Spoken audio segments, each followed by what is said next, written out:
मेरा नाम जतिन है। गर्मी बहुत तेज की पड़ रही थी और मैं इस कड़कती हुई धूप में ढेर सारा बोझ लेकर इस नई बनने वाली बिल्डिंग के ऊपर लेकर जा रहा था। यहाँ रेनोवेशन का काम हो रहा था। मैं एक मजदूर था और ईंटें ढोया करता था। मेरी जिंदगी बहुत कठिन थी। मैं अपनी जिंदगी में पूरी तरह से अकेला रह गया था। हम 2 भाई थे और मेरे माता पिता। मुझे अच्छी तरह से याद है, जब मैं छोटा था तब भी हम लोग गरीब ही थे, लेकिन मेरे पिताजी की कमाई से हम 2 वक्त की रोटी सुकून से खा लिया करते थे। और मेहनत किसे कहते हैं ये तो मैं जानता ही नहीं था। मेरा बड़ा भाई मुझसे उम्र में पूरे 3 साल बड़ा था। मेरे पिताजी हमें इस दुनिया से बहुत जल्दी छोड़कर चले गए।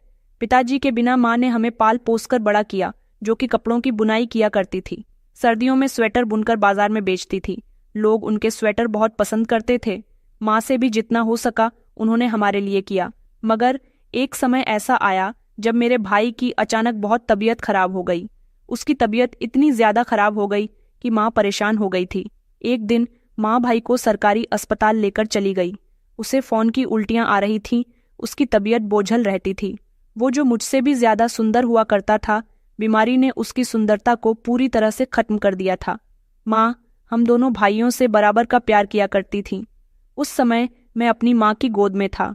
2 छोटे बच्चों की परवरिश करना और अकेले ऐसे में घर भी चलाना और घर में कमाई भी करना, ये सब एक औरत के लिए बहुत मुश्किल काम होता है। मैं तो उस समय ना समझा था, ज्यादा कुछ जानता नहीं था। जब मेरे भैया की तबीयत बहुत खराब हुई तो माँ ने कई रिश्तेदारों के आगे हाथ फैलाया। उनसे कहा कि मेरे बेटे की तबीयत ठीक नहीं है, मेरी मदद करो। मगर किसी ने उनकी कोई मदद नहीं की। तो वो अकेली ही अपने बेटे को लेकर सरकारी अस्पताल चली गई। सरकारी अस्पताल में जब भैया के चेकअप हुए तो डॉक्टर ने कहा कि आपके बेटे को बड़ी बीमारी हो गई है। ये सुनकर मेरी माँ के होश उड़ गए थे कि इतनी कम उम्र में कैंसर जैसी बीमारी कैसे हो सकती है। डॉक्टर ने कहा कि ये बीमारी तो किसी को भी कभी भी हो सकती है। माँ इतनी ज्यादा परेशान हो गई थी कि उनका अपने काम में ध्यान भी नहीं लग पा रहा था। मैं भी भूख से बिलक बिलक कर रोता रहता था। माँ सोच रही थी कि मैं काम करूं, बेटे का इलाज करवाऊं या फिर खाने का बंदोबस्त करूं। उनकी कुछ समझ में नहीं आ रहा था। वक्त गुजरता जा रहा था और भैया की तबीयत दिन ब दिन खराब होती जा रही थी। माँ के लिए कठिन से कठिन समय आता जा रहा था। ऐसे में उन्होंने लोगों के दरवाजे खटखटाए, उनसे पैसों की मदद के लिए कहा, मगर किसी ने उनकी मदद नहीं की। हाँ, एक औरत ने उनको 500 रुपये दे दिए थे कि चाहे तो अपने बेटे का इलाज करवा लो, हम तुम्हारी इतनी ही मदद कर सकते हैं। माँ फौरन भैया के इलाज के लिए दौड़ी, मगर वो पैसे बहुत कम थे। सरकारी अस्पताल के डॉक्टरों ने कह दिया था कि यहाँ आपके बेटे का इलाज नहीं हो सकेगा, इसे कहीं और ले जाओ। माँ जानती थी कि वो कितनी ही कोशिश क्यों न कर ले, उनका बेटा अब नहीं बचेगा, क्योंकि उनकी बीमारी काफी हद तक बढ़ चुकी थी। मगर वो एक माँ थी और माँ अपनी औलाद को कभी भी तकलीफ में नहीं देख सकती। जितना हो सके उसे तकलीफ से निकालने की कोशिश करती है। मेरी माँ भी भैया को उनकी बीमारी से निकालने की कोशिश कर रही थी, मगर ये सब कुछ उनके लिए बहुत मुश्किल था। वो अपने मायके वालों के पास भी गई, ससुराल वालों के पास भी गई, लेकिन वहां से उन्हें तानों के अलावा कुछ नहीं मिला। ऐसा इसलिए था क्योंकि मेरे माता पिता ने अपनी मर्जी के मुताबिक शादी की थी और इस शादी से न तो मेरी माँ के घर वाले खुश थे और ना ही मेरे पिताजी के घर वाले। मेरे पिताजी एक मामूली से मजदूर थे और मेरी माँ अच्छे खासे खाते पीते घर की बेटी थी। उन्हें मेरे पिताजी से मोहब्बत हो गई थी। जब माँ के घर वालों को पता चला कि उनकी बेटी किसी मजदूर से मोहब्बत करती है तो उनको ये बात न गवार गुजरी और उन्होंने अपनी बेटी की शादी कहीं और करवाने का फैसला कर लिया। माँ और पिताजी एक दूसरे से बहुत मोहब्बत करते थे तो एक दूसरे से अलग कैसे हो सकते थे, इसलिए उन दोनों ने एक कदम उठाया। पिताजी ने माँ को घर से भगा लिया था और फिर काफी समय तक माँ के साथ अपने दोस्त के एक पुराने घर में रहते रहे, मगर दोस्त भी कब तक अपने घर में जगह दे सकता था। एक वक्त आया जब पिताजी माँ को लेकर अपने घर वालों के पास आ गए। वो लोग नाराज तो हुए थे, लेकिन उन्होंने वक्त रहते उनको माफ कर दिया था और मेरी माँ को भी स्वीकार कर लिया था। मेरी माँ की जिंदगी थोड़ी बेहतर हुई तो मेरे दादा दादी की मौत हो गई थी, जिसके बाद मेरे पिताजी के भाइयों ने घर का हिस्सा बंटवारा कर लिया, जिसमें मेरे पिताजी के हिस्से में घर का ही एक छोटा सा कोना आया था। मेरी माँ, पिताजी उसमें भी खुश थे।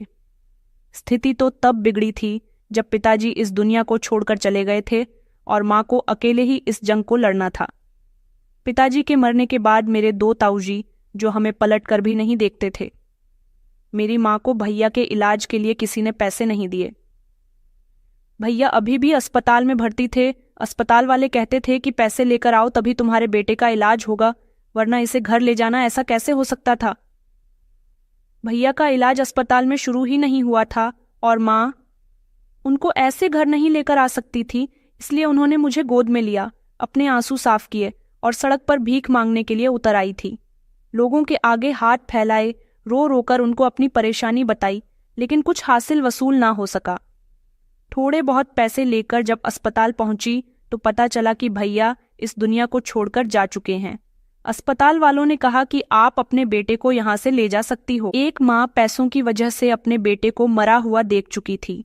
अक्सर महंगे अस्पतालों में ऐसा ही होता है कि बिना पैसों के डॉक्टर मरीज पर हाथ भी नहीं रखते, लेकिन जिस अस्पताल में मेरे भैया एडमिट थे वहां मेरी माँ ने उनके आगे हाथ जोड़े थे, उनसे रिक्वेस्ट की थी कि बस मेरे बेटे को एडमिट कर लो, इसका इलाज शुरू कर दो, मैं पैसों का बंदोबस्त करके लाती हूँ। अस्पताल वालों ने उनकी एक न सुनी। हाँ, उनके कहने की खातिर भैया को एडमिट कर लिया था, मामूली सी ड्रिप लगा दी थी, मगर ठीक से भैया का ट्रीटमेंट शुरू नहीं किया था। वह लोग पैसों का इंतजार कर रहे थे। न तो पैसों का बंदोबस्त हुआ था, न मेरे भैया बच सके। अब सब कुछ खत्म हो गया था। मम्मी को भैया की मौत का बहुत गम था। पहले उनका पति इस दुनिया से चला गया और अब एक बेटा भी। अब मैं और मेरी माँ ही एक दूसरे का सहारा बनकर रह गई थी। मेरी माँ कहती थी कि जब मेरा जन्म हुआ था तो मैं बहुत सुंदर था। मेरे बड़े भैया भी सुंदर थे, लेकिन मैं उनसे भी ज्यादा सुंदर पैदा हुआ था। पूरे मोहल्ले में लोग कह रहे थे कि इसके जैसा सुंदर बच्चा हमने किसी का नहीं देखा। लेकिन किस्मत की मेहरबानी थी या फिर नसीब में कुछ और ही लिखा था, क्योंकि कुछ ही समय के बाद हमारे हालात ने ऐसी करवट ले ली थी कि मेरी सारी खूबसूरती दबकर रह गई थी। मेरे पिता और भाई तो अब इस दुनिया से विदा हो चुके थे। मैं अपनी मम्मी का इकलौता सहारा था। उनकी सारी उम्मीदें मुझसे ही थीं। माँ से अब बुनाई नहीं होती थी, क्योंकि उसके लिए उन्हें दुकानों पर जाकर स्वेटर बेचने पड़ते थे। उन्होंने लोगों के घरों में झाड़ू बर्तन करना शुरू कर दिया। मैं सोचता था कि मेरी माँ ने सारी जिंदगी परेशानी झेली है, मैं एक न एक दिन उनकी सारी परेशानी खत्म जरूर कर दूंगा। मेरी उम्र जब 60 साल की हुई तब पहली बार ईंटों के भट्टे का रास्ता देखा था। माँ के साथ साथ हाथ पकड़कर चलता था। मेरी माँ ने मुझे कम उम्र में ही मजदूरी के काम पर डाल दिया था। माँ मुझे खुद ही वहाँ छोड़ने के लिए जाती थी और फिर उसके बाद अपने काम पर निकल जाती थी। मैं धूप में जलती ईंटों के ढेर के पास जाता, जहाँ मजदूर झुके झुके काम कर रहे थे, पसीने में भीगे शरीर, काले धुएं में लिपटे हुए चेहरे। वही नज़ारा मेरी किस्मत बन गया था। स्कूल का बैग तो मैं कभी खरीद ही नहीं सका था, मगर स्लेट पर लिखने का शौक मुझे शुरू से ही था। बचपन से ही मेरे सारे शौक मेरे दिल में दफन हो गए थे। जब मैं 9 साल का हुआ तो ईंटें उठाने लगा था। हाथों की नरमी खत्म होने लगी थी, शरीर पर छाले पड़ने लगे थे। मेरा खूबसूरत सा चेहरा काला हो गया था। पहले जो कभी लोग हमेशा मेरी सुंदरता की तारीफ करते थे, अब मुझे देखकर पहचानते भी नहीं थे कि मैं वही सुंदर बच्चा हूँ। धूप ने मेरे चेहरे का रंग काला कर दिया था। जो हसीन चेहरा मेरी पहचान था, अब मजदूरी की गर्द में दफन हो चुका था। फिर भी दिल में एक चाहत थी और एक हसरत थी जो हर दर्द को सहने की ताकत दिया करती थी। हमारे मोहल्ले में एक लड़की रहती थी, सुनैना। वो अक्सर हमारे घर के आगे से निकलकर कॉलेज जाया करती थी। मैं उसे बचपन से ही बहुत पसंद करता था। मेरी ख्वाहिश थी कि वो मेरी पत्नी बन जाए, मैं उसे अपनी जिंदगी में शामिल कर लूं। मैं उससे बहुत मोहब्बत करता था। बचपन में हम लोग मोहल्ले में एक साथ खेला करते थे। कभी वो मुझे चॉकलेट दिया करती थी, कभी मैं उसके लिए कंचे जीता करता था। उसके बाल बहुत लंबे थे और उसकी मुस्कुराहट तो बहुत ही सुंदर थी और आवाज़ में जैसे एक अजीब सी कशिश थी। हम जब धीरे धीरे बड़े होने लगे तो वो कशिश मोहब्बत में बदलने लगी। एक दिन जब वो कॉलेज जा रही थी तब चुपके से मैंने उसे इशारा करके अपनी मोहब्बत का इजहार कर दिया था। वो मेरी मोहब्बत का इजहार समझ गई थी। उसके बाद हम दोनों छुप छुप कर मिलने लगे थे। उसके पिता की एक छोटी सी किराने की दुकान थी। वो हमारे मोहल्ले के लगभग अच्छे और शरीफ लोगों में शामिल होते थे। हालांकि गरीब तो वो भी थे, लेकिन उनका घमंड बहुत ऊंचा था। सुनैना को जब मैंने पहली बार अपने दिल की बात बताई थी तो वो खामोश हो गई थी। एक दिन बातों ही बातों में उसने मुझसे कहा, अगर मेरे पिताजी को पता चल गया तो वह फौरन इनकार कर देंगे और हम लोगों के साथ भी बहुत बुरा होगा। मैंने कहा कि तुम्हारे पिताजी इनकार कर देंगे, लेकिन तुम्हारी आंखों में मुझे इनकार नजर नहीं आ रहा। उसने कहा कि हाँ, मैं तो तुमसे मोहब्बत करती हूँ, मगर मुझे अपने पिताजी से बहुत डर लगता है। मैं उसके इस डर को खत्म करना चाहता था। मैंने एक दिन हिम्मत करके अपनी माँ को सुनैना के बारे में बताया। मेरी माँ को भी सुनैना बहुत पसंद थी। बस उनके दिल में यही डर था कि अगर उसके पिता ने इनकार कर दिया तो क्या होगा। मैंने कहा, माँ, कुछ नहीं होगा। सबसे बढ़कर सुनैना मुझसे मोहब्बत करती है। आप उसके घर इज्जत से रिश्ता लेकर जाओगी तो उसके पिता मान जाएंगे। जैसे तैसे मैं अपनी माँ को तो मना चुका था।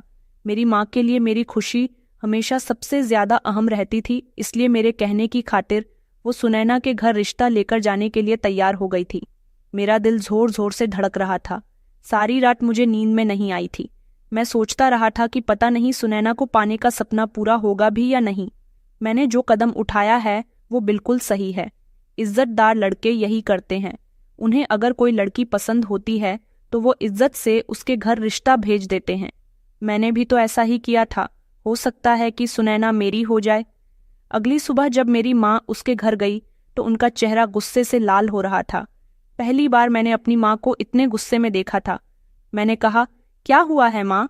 वो कहने लगी कि उसके पिता ने बहुत बुरा भला कहा है। आखिर वो क्या समझते हैं खुद को? वो कहता है कि क्या मैं अपनी बेटी को ईंटों के भट्टे पर धकेल दूंगा। मैं कभी भी अपनी बेटी की शादी ऐसे मजदूर के साथ नहीं करवाऊंगा जो उसे 2 वक्त की रोटी भी नहीं दे सकता। उसने तो ये भी कहा है कि हम भी गरीब लोग हैं मगर मजदूर नहीं हैं।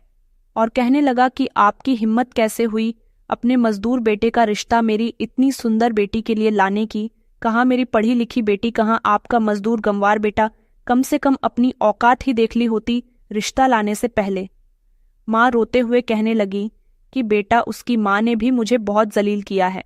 दोनों पति पत्नी का कहना है कि आइंदा हमारे घर पर मत आना। इतना कहकर मेरी माँ फूट फूट कर रोने लगी। मेरा मन तो कर रहा था कि अभी सुनैना के घर जाकर उसके पिता से जाकर झगड़ा करूं, मगर मेरी माँ ने मुझे रोक लिया और कहने लगी कि नहीं बेटा, मैंने तुम्हें ऐसे संस्कार नहीं दिए हैं। उन्होंने मुझे जाने से रोक दिया, वरना मैं अपना सारा गुस्सा उन पर निकाल आता। उनकी हिम्मत कैसे हुई थी मेरी माँ को इतनी बातें सुनाने की। मेरा दिल टूट कर रह गया था। आत्मा जैसे अंदर से पूरी तरह से चीख उठी थी। मैंने खुद को आईने में देखा तो सोचा कि सच में मैं इतना नीचा हूं कि मुझे मोहब्बत की इजाजत भी नहीं। मगर मुझे इतना भरोसा था कि सुनैना तो मुझसे मोहब्बत करती है। कुछ दिन के बाद पता चला कि सुनैना ने भी मुझसे बातचीत करनी बंद कर दी है। वो अपने पिता की बातों में आकर मजबूर हो गई थी। उसके पिता ने उसे कहा था कि वो कॉलेज का रास्ता भी बदल ले और जितना हो सके हमारे परिवार से दूरी बनाए रखे।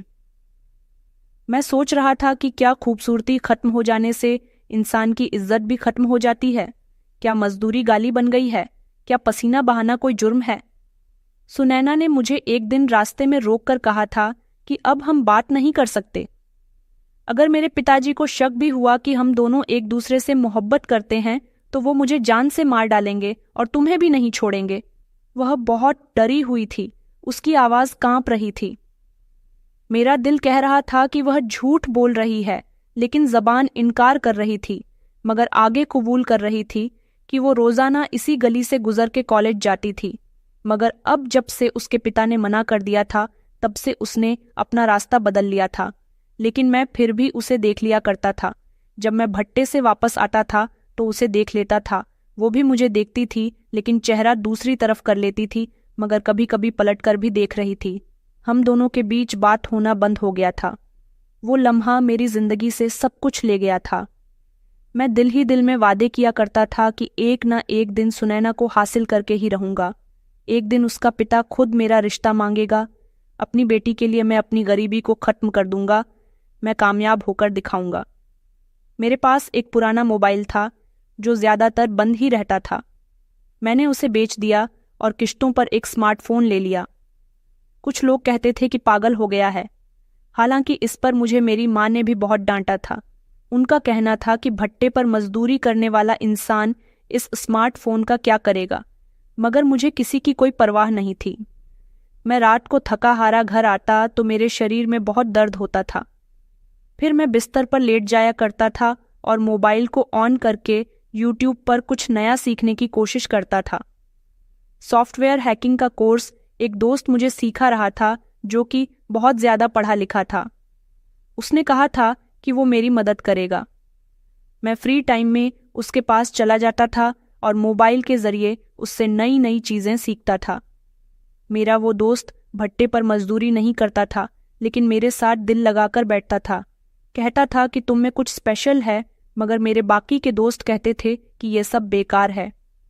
सपने देखना छोड़ दो, मजदूर का मुकद्दर सिर्फ मजदूरी ही होता है। अमीर लोग सपने देखते हैं, गरीब लोग सिर्फ भटकते रहते हैं। गरीबों का कोई सपना पूरा नहीं होता। गरीबों को इसी कमाई में सब कुछ करना होता है। मगर मैं उनकी बातों को दिल पर नहीं लिया करता था। मैं रात के आधे समय तक जागता रहता था, खुद को जगाकर सीखता था कि कुछ ना कुछ नया आ जाए, और कुछ समझ नहीं आता तो दोबारा से वीडियो को देखता था। उंगलियां दर्द से अकड़ जाती थीं, आंखें बंद होने लगती थीं, मगर दिल कहता था कि अगर आज थक गए तो सारी जिंदगी भट्टा ही मिलेगा। घर की सारी जिम्मेदारियों ने मुझे जवान कर दिया था। माँ ने लोगों के घरों में काम किया, मुझे पाला, फिर भी वो बीमार हो गई। मेरे पास इतने पैसे नहीं थे कि मैं उनको महंगे अस्पतालों में लेकर जाता, लेकिन उनके लिए मुझसे जितना हो सका मैंने किया था। मैं जल्दी जल्दी उनको डॉक्टर के पास लेकर जाता था, डॉक्टर से उनका चेकअप करवाया करता था। सारी जिंदगी ज्यादा मेहनत करने की वजह से उनका शरीर अब चूर चूर हो चुका था। यही वजह थी कि ढेर सारी बीमारियों ने उन्हें घेर लिया था। और फिर ऐसा हुआ कि एक दिन वो भी इस दुनिया को छोड़कर चली गईं और अब मैं अकेला रह गया था। ये छोटा सा पुराना सा घर, एक पुराना सा बिस्तर, एक पुराना सा पंखा और एक अधूरी मोहब्बत मेरा कल आज में शामिल था। माँ के बिना मेरा मन तो नहीं लगता था, लेकिन मेरा पूरा परिवार ही मुझे छोड़कर चला गया था।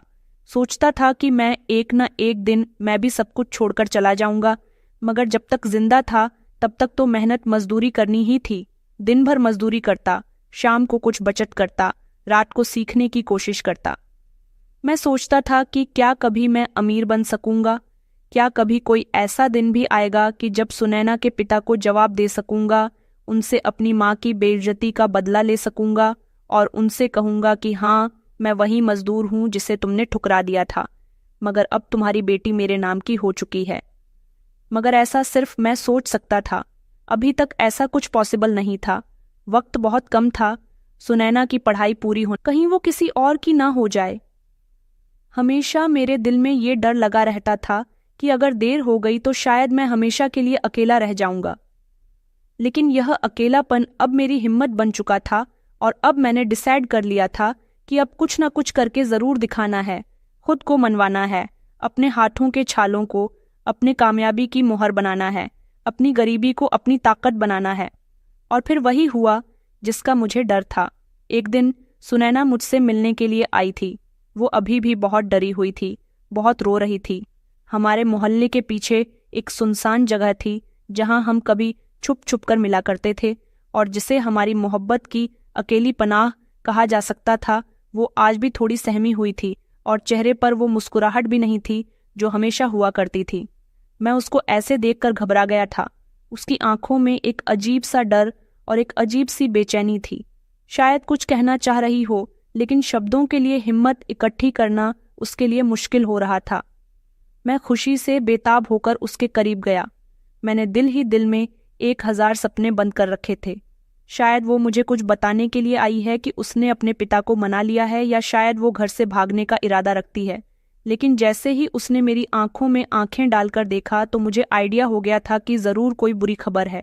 उसने रोती हुई आवाज में कहा कि मेरे घर पर एक डॉक्टर का रिश्ता आया है। मैं तुमसे मोहब्बत करती हूँ, तुम्हारे अलावा किसी से शादी नहीं कर सकती, मगर मेरे पिता तुमसे किसी भी हाल में मेरी शादी नहीं करवाएंगे। मेरे माता पिता उसके रिश्ते के लिए हाँ कर चुके हैं। उसकी बात सुनकर तो जैसे मैं दंग रह गया था। मुझे ऐसा लगा जैसे किसी ने मेरे कदमों के नीचे से जमीन खींच ली है। काफी देर तक तो मैं कुछ बोल भी नहीं सकता था, बस उसे देखता रहा। लेकिन फिर हिम्मत करके मैंने कहा, तो फिर तुम क्या चाहती हो? उसने रोते हुए अंदाज में कहा कि मैं तो तुम्हें चाहती हूँ, मैं भला किसी और से शादी कैसे कर सकती हूँ? मैं यहाँ सिर्फ तुम्हें ये सब कुछ बताने के लिए आई हूँ कि मेरे पास अब 1 साल का समय है। 6 महीने के बाद मेरा रिजल्ट आ जाएगा और उसके 6 महीने के बाद मेरी शादी हो जाएगी। अगर तुम कुछ कर सकते हो तो कर लो, वरना मेरी शादी किसी और से हो जाएगी। इतना कहकर उसने मेरी तरफ देखा और फिर वो रोने लगी। वो भी मुझसे सच्ची मोहब्बत करती थी। उसने कहा था कि कुछ तो करो जतिन, कोई ऐसा चमत्कार दिखाओ जिससे मैं तुम्हारी हो जाऊं। मैंने दुख और गुस्से में पूछा, तो फिर ये सब क्यों किया? मोहब्बत क्यों की? अपने पिता से इनकार क्यों नहीं कर देती? तुम उनसे इनकार करोगी तो हो सकता है कि वो तुम्हारी बात मान ले और तुम्हारी शादी किसी और के साथ न करके मेरे साथ कर दे।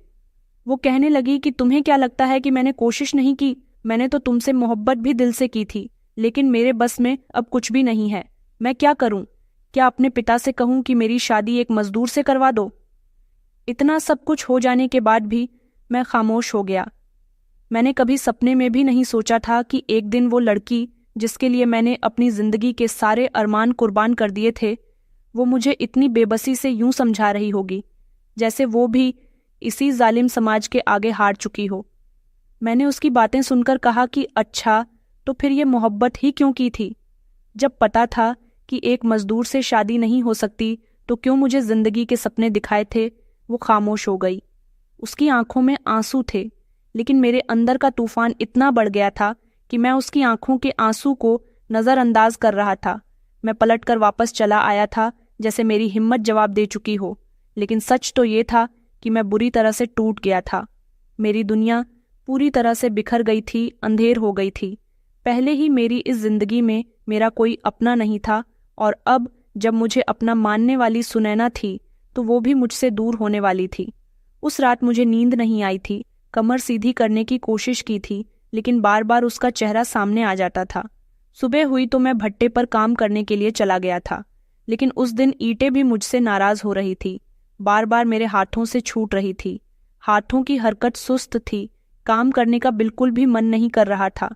दिल बोझल था, दिमाग कहीं और भटक रहा था। शाम को मैंने जब अपने दोस्तों को अपनी परेशानी के बारे में बताया तो वो अंदर ही अंदर हंसने लगे थे। एक कहने लगा कि हमने तो पहले ही तुमसे कहा था कि सपने देखना छोड़ दो, हम गरीबों के सपने कभी सच नहीं होते। तो दूसरा कहने लगा कि तुम्हारी तो अब शक्ल भी बिगड़ चुकी है, मजदूरी ने तुम्हारी सुंदरता को खा लिया है, अब क्या लेकर किसी के पिता को मनाओगे? मैं खामोशी से सबकी बातें सुन रहा था, क्योंकि मेरे पास कुछ कहने को तो था ही नहीं।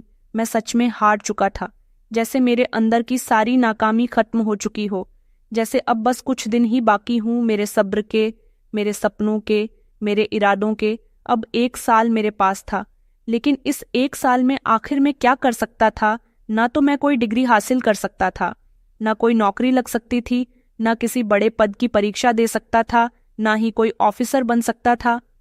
हाँ, जो काम मैं कर रहा था, मतलब ऑनलाइन सॉफ्टवेयर हैकिंग सीखना, वही मेरी इकलौती उम्मीद बची हुई थी। लेकिन वो भी एक ऐसा रास्ता था जिसमें कामयाबी का कोई दूर दूर तक रास्ता नजर नहीं आ रहा था।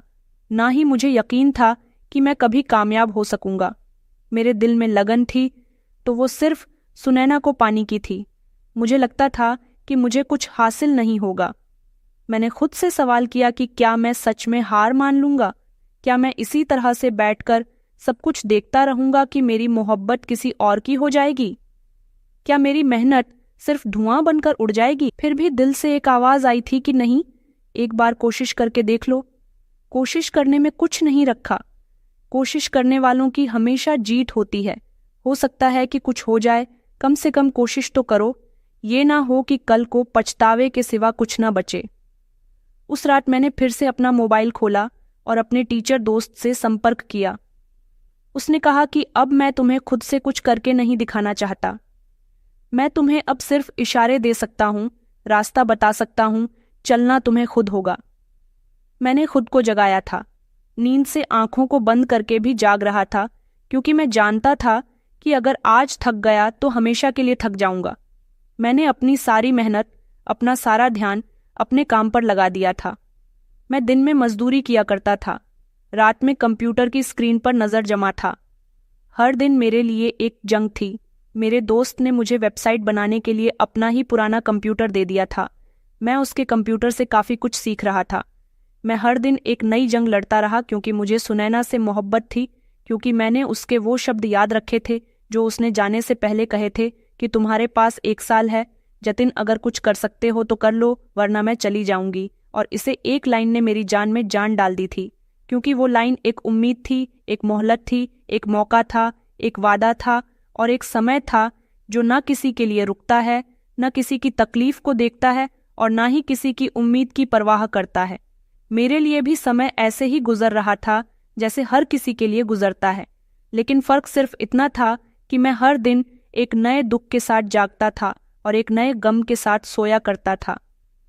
वो 1 साल जो मोहलत के तौर पर मुझे सुनैना ने दिया था, वो किसी कीमती खजाने की तरह मेरे पास था, लेकिन मैं इस खजाने को संभाल नहीं सकता, या शायद मैं इस काबिल ही नहीं था, क्योंकि वक्त के साथ साथ महीने भी गुजरते चले गए और मैं सिर्फ काम में ही उलझा रहा।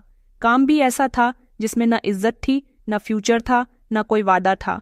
सुबह से शाम तक ईंटें उठाता था, मसाला बनाया करता था, दीवारें बनाया करता था और शाम को थका हारा किसी कोने में लेटकर सोचता था कि जिंदगी मुझसे आखिर क्या चाहती है। पता नहीं मेरा जुर्म क्या था, मेरी कमजोरी क्या थी। क्या सिर्फ इतना कि मैं गरीब पैदा हुआ था, या ये कि मैं किसी अमीर की बेटी से मोहब्बत कर बैठा था। मुझे खुद नहीं पता था कि 8-9 महीने किस तरह से गुजर चुके थे और मैंने अपनी जिंदगी में कोई काबिल बदलाव नहीं देखा था। मुझे तो लगता ही नहीं था कि मैं सुनैना को पा सकूंगा। जितने सपने आंखों में लिए थे वो सब खत्म हो चुके थे।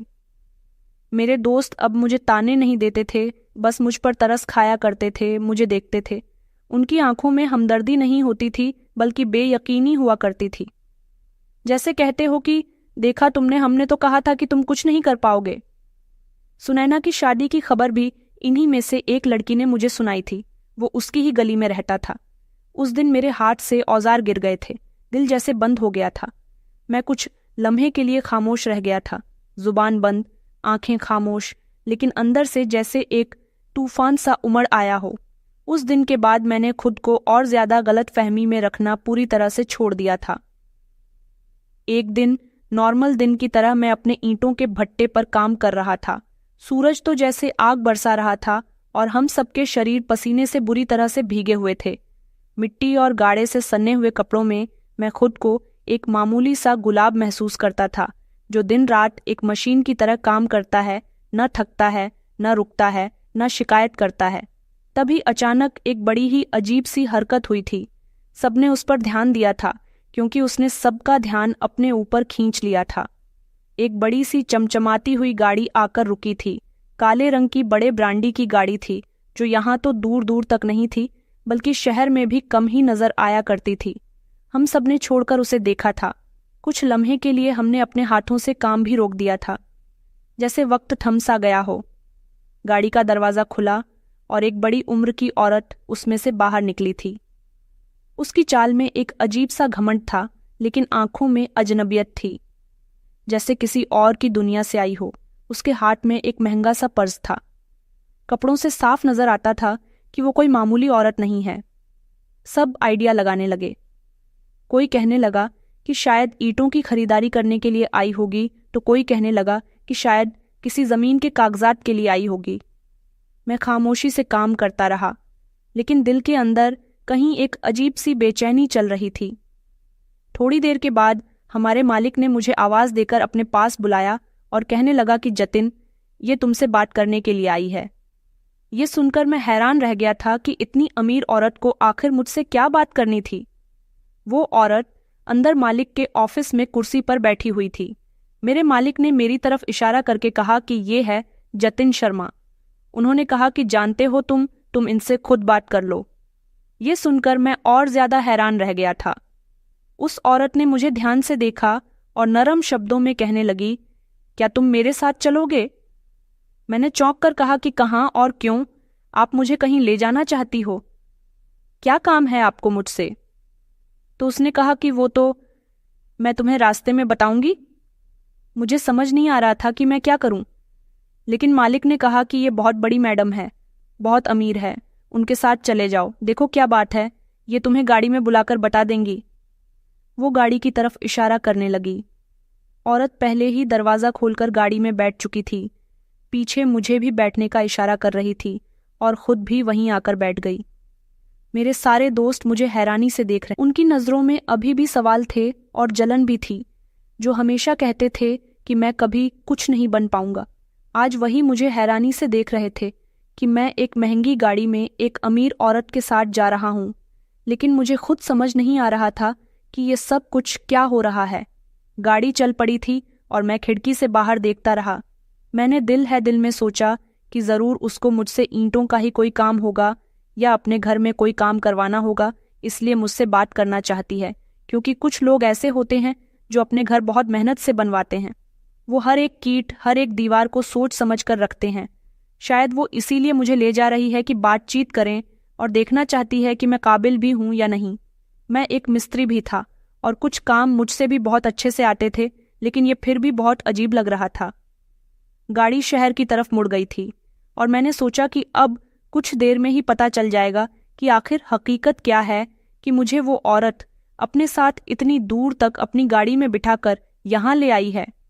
कुछ ही वक्त के बाद गाड़ी एक बहुत ही खूबसूरत और आलीशान से बंगले के सामने आकर रुक गई।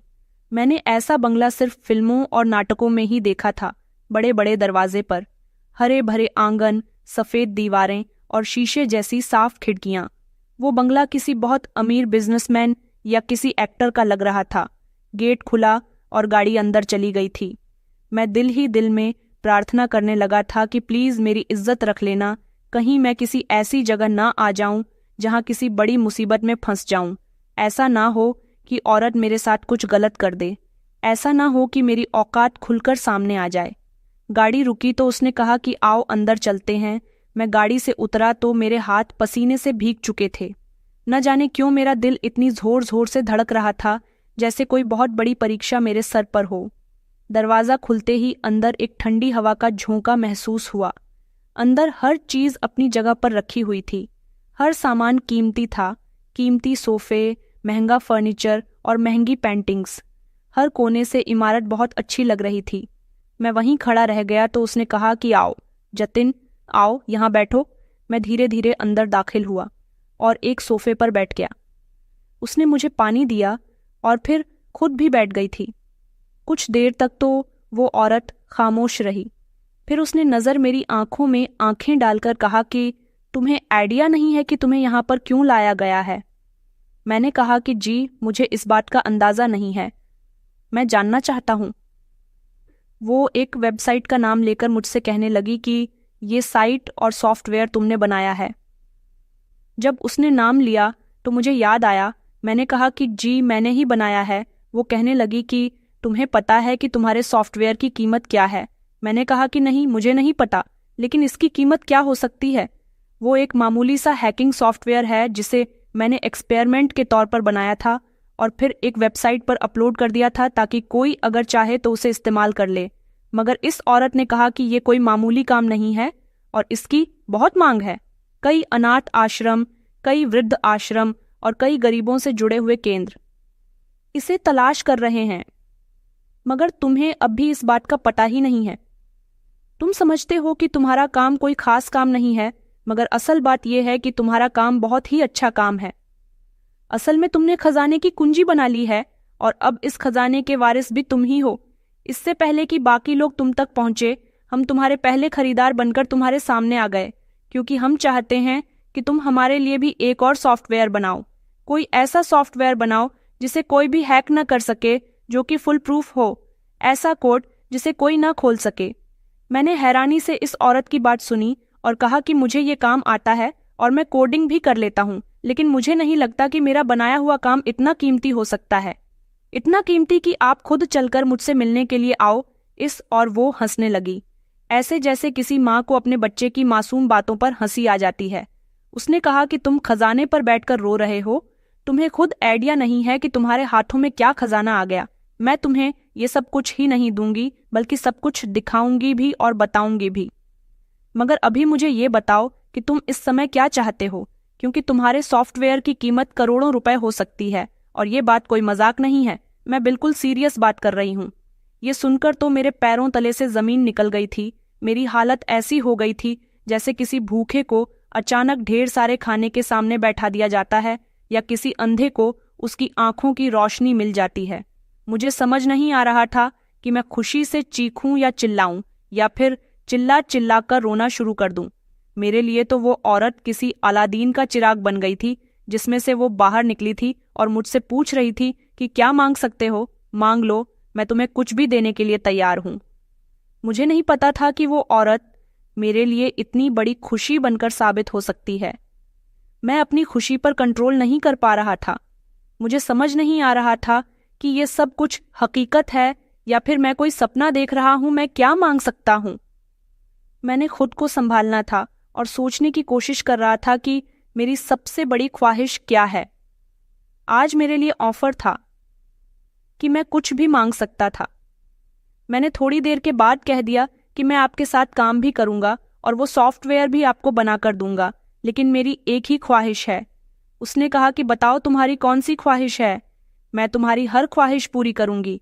इस दुनिया में सबसे बड़ा पैसा होता है जिसके पास पैसा, उसकी सारी ख्वाहिशें खुद ब खुद पूरी हो जाती हैं। मैंने कहा मेरी इतनी बड़ी कोई ख्वाहिश नहीं है, बस मैं एक लड़की को बहुत पसंद करता हूँ। सुनैना मेरे मोहल्ले में ही रहती है, मैं उससे शादी करना चाहता हूँ। उसने मुस्कुराकर कहा कि बस इतनी सी बात है, तुम और भी कुछ मांग लेते तो मैं वो भी पूरा कर लेती। आगे उस औरत ने मुस्कुराकर एक ऐसी बात कही थी जिसे सुनकर मेरे होश उड़ गए थे। उसने कहा कि सबसे पहले तो तुम ये सुन लो और अपने दिल को संभाल लो कि ये बंगला जिसमें अभी तुम बैठे हो ये अब तुम्हारा हो चुका है। ये तुम्हारे सॉफ्टवेयर की आंधी कीमत है और हम ये चाहते हैं कि बाकी की आंधी कीमत तुम्हारे फ्यूचर पर लगा दी जाए ताकि तुम हमारे लिए वो सॉफ्टवेयर बना सको जो दुनिया को हिला दे। मैं तो हैरत से इस बंगले की दीवारों को देखने लगा था। मैं एक एक चीज को छूकर देख रहा था। फर्श को हाथ लगाने लगा कि शायद मैं कोई सपना तो नहीं देख रहा हूँ, और अगर सच में देख रहा हूँ तो प्लीज कोई मुझे जगा दे ताकि अगर ये सपना है तो ये टूट जाए और मैं हकीकत में वापस आ जाऊं। मगर ये सपना नहीं था, ये तो सच में एक ऐसी हकीकत थी जिसे मैं एक्सेप्ट नहीं कर पा रहा था, और वो औरत मेरी हरकतों पर हंस रही थी। फिर उसने कहा कि अब तुम जिस लड़की से चाहते हो उसका रिश्ता हम खुद उसके घर पर लेकर जाएंगे। मैं उसके पेरेंट्स से जाकर बात करूंगी, उसको तुम्हारी रिश्तेदारी बताऊंगा ताकि उनको हम पर कोई शक ना हो सके और वो खुशी खुशी तुम्हारा रिश्ता उसके साथ कर दे और सब कुछ इज्जत के साथ ही होगा, तुम फिक्र मत करो। फिर उसने ऐसा ही किया।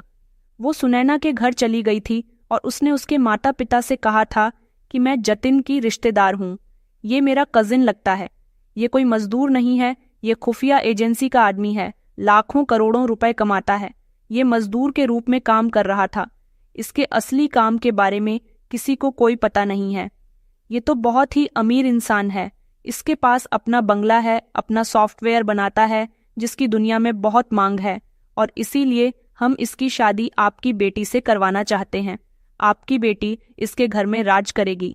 वैसे तो हमारा स्टैंडर्ड बहुत हाई है, कहाँ आप लोग और कहाँ हम, लेकिन लड़का लड़की को पसंद करता है, इसीलिए मैं यहाँ अपने कजिन का रिश्ता लेकर आई हूँ। ये सब सुनकर तो सुनैना के पिता हैरानी से गुमसुम रह गए थे। उन्हें तो समझ ही नहीं आ रहा था कि उनके सामने इतनी बड़ी सच्चाई आ गई है। जिस लड़के को एक दिन उन्होंने रिजेक्ट किया था, अब उसका रिश्ता दोबारा से उनके घर पर आया है, जो कि अब एक नई सच्चाई और एक नई उम्मीद के साथ आया था जिसे वो झुटला नहीं सकते थे। उन्होंने फौरन कहा कि ठीक है, हम जतिन से अपनी बेटी की शादी करवाने के लिए तैयार हैं। उनकी पत्नी कहने लगी कि अरे आप पागल हो गए हो क्या?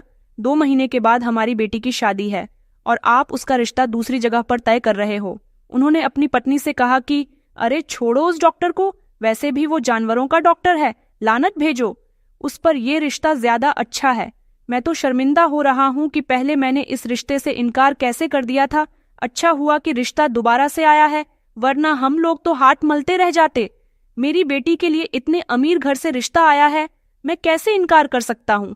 मैं अपनी बेटी की शादी इसी लड़के के साथ करूंगा। ये सुनकर तो मेरे खुशी के ठिकाने नहीं रहे थे। मुझे अपनी आंखों पर विश्वास नहीं हो रहा था कि सुनैना के पिता मान गए और तो और सुनैना की आंखों में भी खुशी के आंसू थे। उसे भी नहीं पता था कि आखिरी समय में ऐसा चमत्कार हो जाएगा। वो कुछ कह नहीं सकी थी, बस्तर झुकाकर बैठी रही थी और मैं खुद भी हैरानी से सब कुछ देख रहा था। मेरी किस्मत कैसे पलटी, कैसे एक मामूली मजदूर से मैं करोड़ों का सॉफ्टवेयर डेवलपर बन गया था। मैं तो इस चमत्कार को समझ ही नहीं पा रहा था। सब कुछ जैसे किसी फिल्म की कहानी की तरह लग रहा था, मगर हकीकत यही थी और मैं इस हकीकत में सांस ले रहा था। इस सब काम में लगभग 1 हफ्ते का समय गुजर चुका था और अब मेरी जिंदगी बदल चुकी थी। मैं इस बंगले में शिफ्ट हो गया था। मेरे हाथों में लैपटॉप था जिसमें दिन रात में काम किया करता था। सॉफ्टवेयर की तरक्की की राहों पर चल रहा था। मैं शादी की तैयारियां भी कर रहा था और कोडिंग भी। दिन रात इसी तरह से चल रहे थे। मेरे कपड़े बदल चुके थे, मेरी चाल बदल चुकी थी, मेरा ढंग बदल चुका था, मेरे शब्दों में कॉन्फिडेंस आ चुका था। अब मैं एक नए सफर पर निकल चुका था जो किसी मजदूर की जिंदगी से बहुत दूर था और जिसकी शुरुआत वेबसाइट से हुई थी जो मैंने ऐसे ही बना दी थी। मेरी जिंदगी पूरी तरह से बदल चुकी थी। सुनैना जैसी सुंदर और मासूम लड़की से मेरी शादी हो गई थी, जिसने मेरी गरीबी को नहीं, मेरी पहचान को पहचाना था।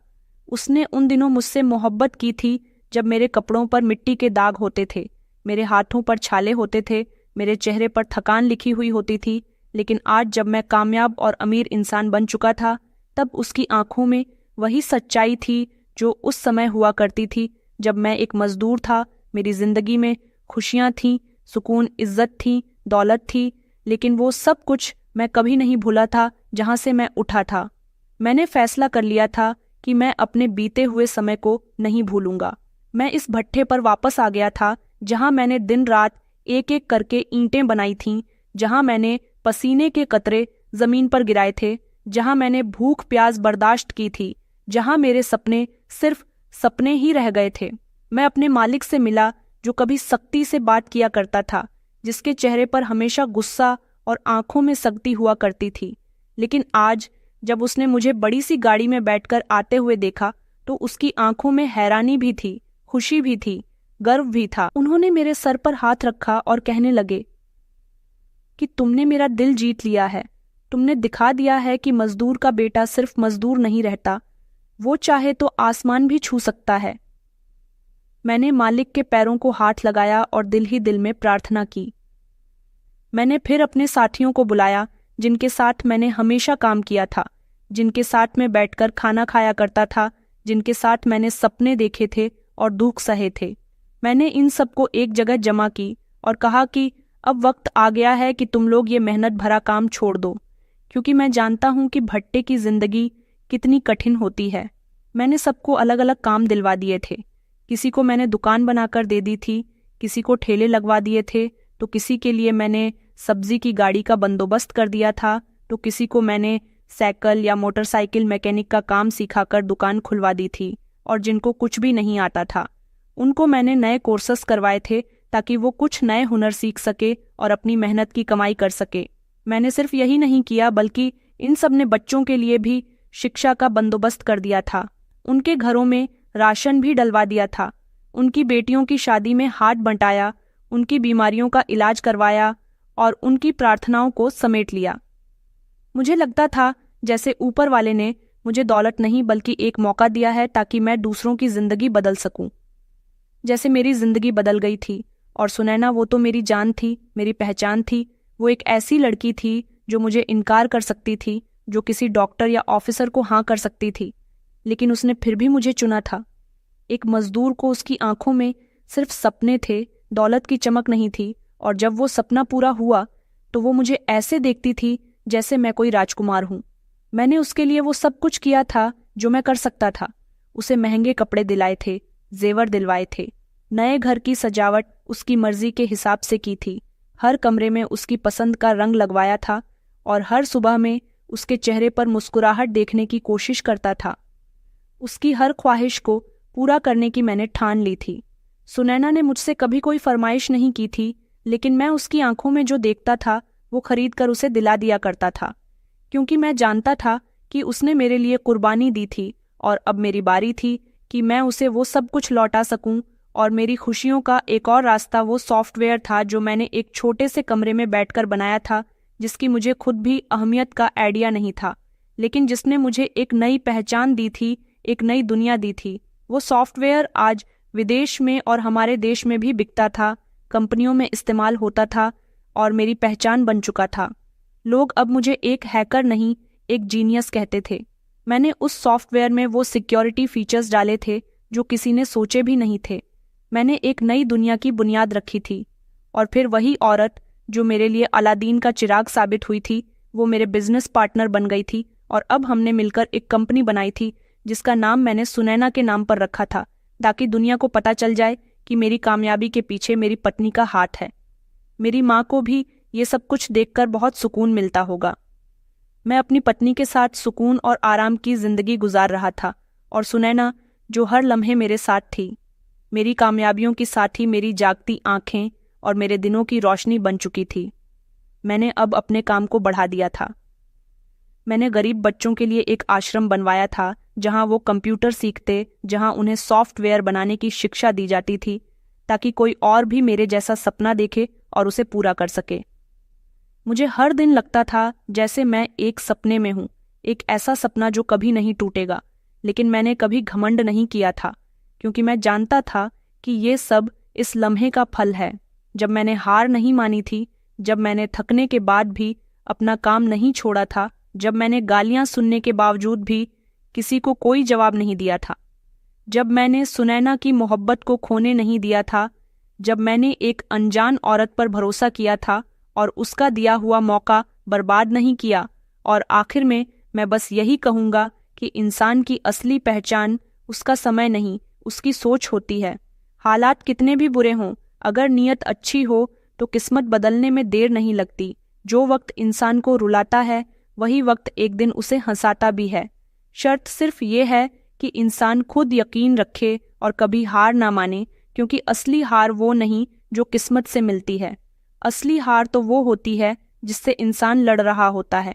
वो एक दिन दुनिया की नज़रों में हीरो बन जाता है।